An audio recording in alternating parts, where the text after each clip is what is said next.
Ni hao, seus ex-funcionários da Dilma, tudo bem com vocês? O homem não para, maluco, o homem não para. Ele voltou aí pro Brasil e é uma entrevista atrás da outra, cara. A política externa chinesa parecia subordinada, ao menos até os primeiros 10 anos do século XXI, pelo objetivo de arrancar benefícios para o seu próprio crescimento econômico. Ao menos explicitamente, a luta anti-imperialista e a construção de uma nova ordem mundial pareciam bandeiras do passado. Nos últimos 15 anos, no entanto, especialmente depois de iniciada a presidência de Xi Jinping, a China parece se dedicar a uma orientação geopolítica que confronta a hegemonia norte-americana e de seus aliados. Como é que você explicaria essa mudança na política externa chinesa? Não é uma mudança de política externa, eu acho que é mudança, sim, evidente, mas eu vejo que, primeiro, né, tem uma frase de um comunista chinês da direção do partido muito interessante, né, em que o cara falou assim, é bom ser comunista, é bom ser anti-imperialista, mas tem que ficar rico primeiro. Pobre não tem condição de enfrentar o imperialismo, muito pelo contrário. Eu acho que é isso mesmo, ou seja, a China não tinha condições de enfrentar o imperialismo, de manter essa pauta como agenda estratégica dela, naquele momento histórico da parte de 78, porque ela não tinha condições disso. Ponto. Assim, é uma questão que é objetiva, não tinha condições.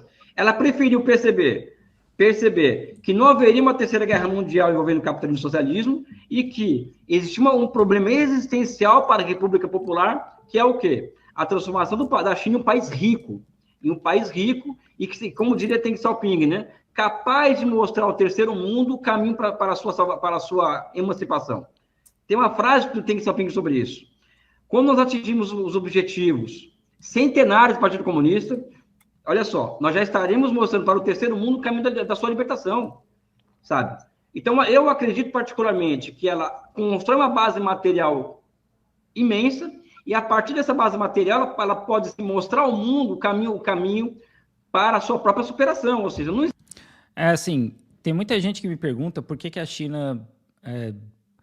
Não influencia tanto, né, no internacionalismo, do socialismo, etc., como a União Soviética fazia.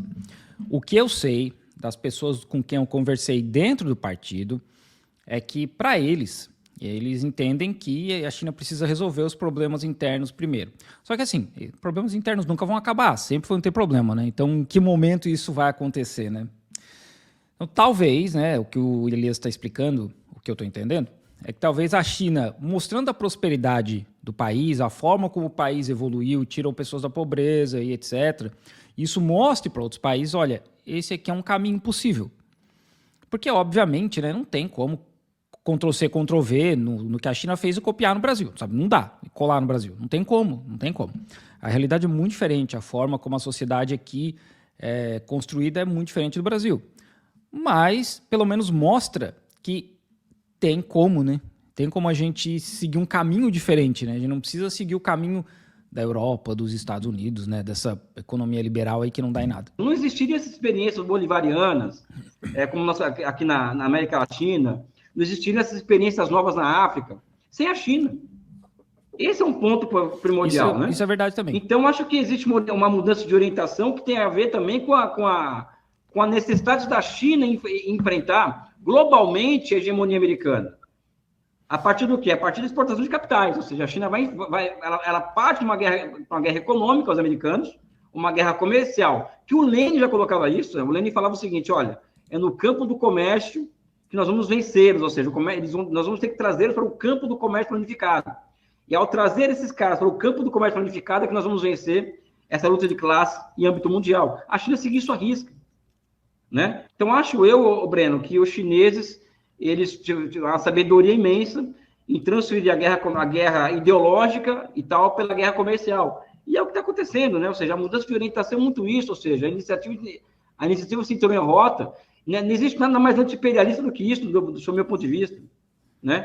Mais anti-imperialista do que oferecer para os países do sul global oportunidade de investimento, oportunidade de receber investimento, e receber investimento produtivo e de industrialização a partir do que a China criou de capacidade produtiva. A diferença da China em relação ao imperialismo é que o imperialismo infantiliza os povos. O imperialismo conversa com os países da periferia como criança. A China coloca os países periféricos numa mesa como adulto para conversar. Tem isso também. Essa é uma diferença fundamental.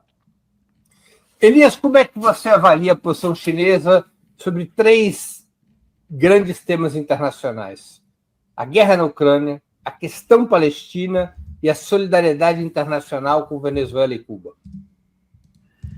Antes do Elias falar, rolou aí essa semana aí uma reunião entre Estados Unidos e Rússia para acabar a guerra da Ucrânia, e os caras falaram, não, Zelensky, não tem lugar nessa mesa porque quem paga a banda escolhe a música, né? Mas o Trump mandou mais ou menos isso, e ainda chamou o Zelensky de ditador, maluco.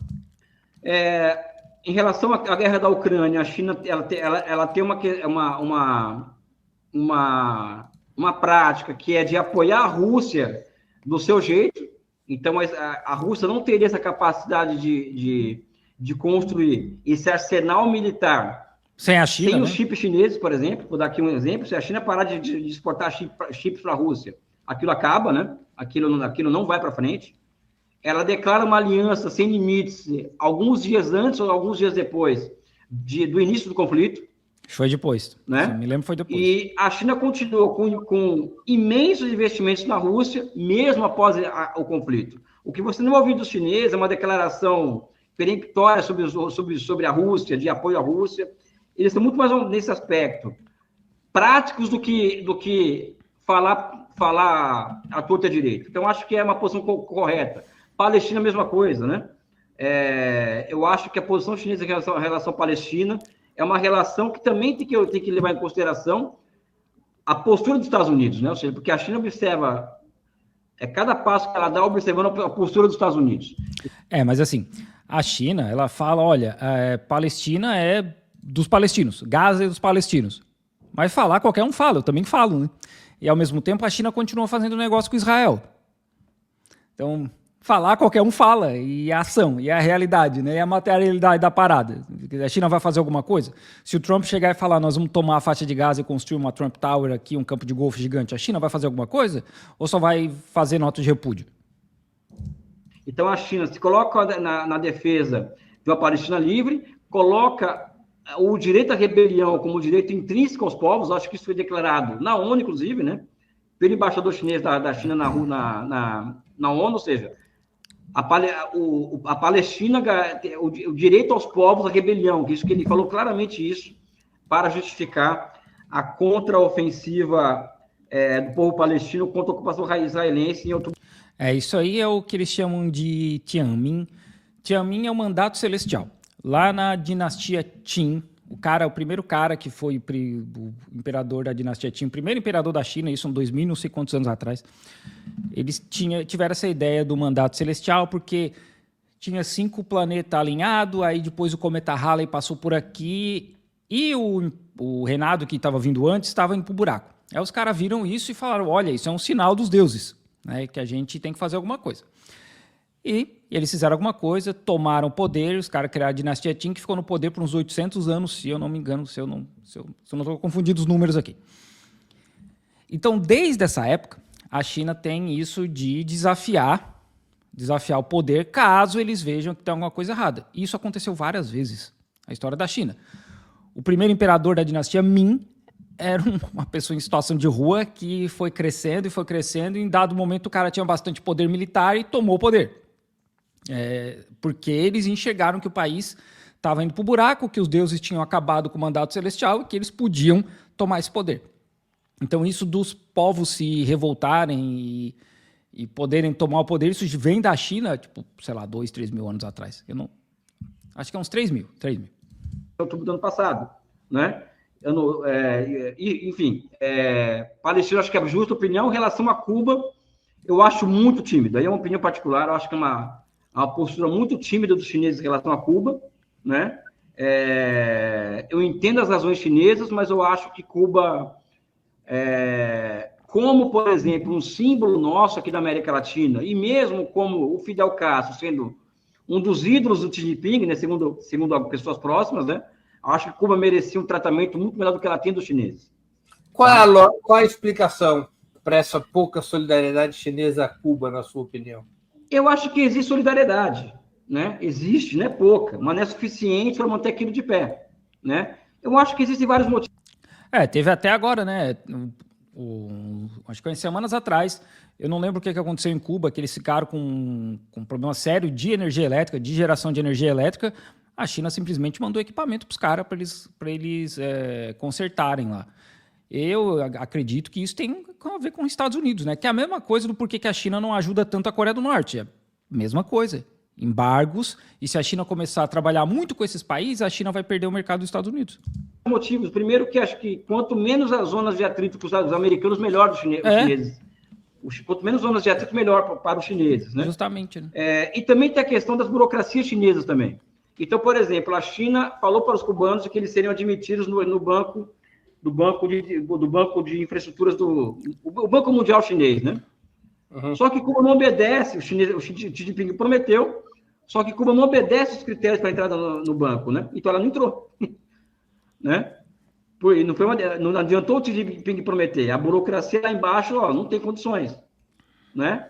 Então acho que existe um misto, por exemplo, de não querer afetar os Estados Unidos, ao mesmo tempo que existem burocracias internas que impedem isso. Além do mais, o risco das empresas chinesas que fazerem negócio com os cubanos serem sancionadas pelos Estados Unidos, né? Sim. Ou seja, se você tem uma solidariedade aberta com Cuba, não é fácil.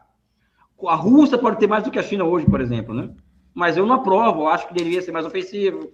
Agora, a China tem sido discursivamente muito solidária à Palestina, mas ela mantém relações comerciais e diplomáticas, né, normais com Israel. Aliás, né, a China tem um razoável nível de investimento e de relação comercial com Israel. Como é que você explica essa aparente dubiedade? Antes do Elias falar, eu vou falar o que eu ouvi de gente do partido, tá? Que eles estão aqui para negócio. Estão aqui para negócio. Pode ser direita, pode ser de esquerda, pode ser extrema-direita, eles estão aqui para negócio. Foi isso que a gente ouviu durante aquela viagem com os jornalistas aqui, os jornalistas brasileiros, e é isso aí, sabe? Eu ouvi discurso fascista num daqueles eventos, um cara da Hungria, um discurso fascista, e nada acontece. Então a China está aqui para negócio, mano. Eu acho que é o pragmatismo chinês, né? Sabe? É assim que se explica, né? Porque ela vê a Palestina, vê Malvinas, vê uma série de questões coloniais mundo afora como questões que a história vai resolver. Eu não estou falando que eu concordo com isso, tá? Não estou falando isso, né? Então, a partir dessa visão de que a história resolve essas questões, por exemplo, o colonialismo é algo que está no século XIX, então isso vai acabar um dia, qualquer hora vai ser superado, né? Leva os chineses a ter uma posição de até de leniência em relação a certas coisas, por exemplo, né? Então, eu não concordo com quem sou eu para falar o que os chineses devem fazer ou não.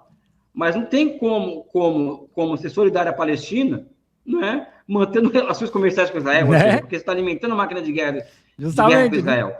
Ô, Breno, eu não sou um sinófilo, entendeu? E que é a prova que tudo que a China faz, eu não concordo com essa posição, não concordo com a posição em relação a Cuba, e não concordo com várias coisas que eu vi na China, por exemplo, que eu tive lá, por exemplo, né? Eu sinceramente não concordo, né? Eu acho que a partir do momento que a China fala, olha, nós estamos apoiando a Palestina, eles tinham que falar Israel. É isso aí, boa sorte para vocês, tchau, acabou, sabe? Mas, né, eu não tenho poder nenhum nesse país aqui, né?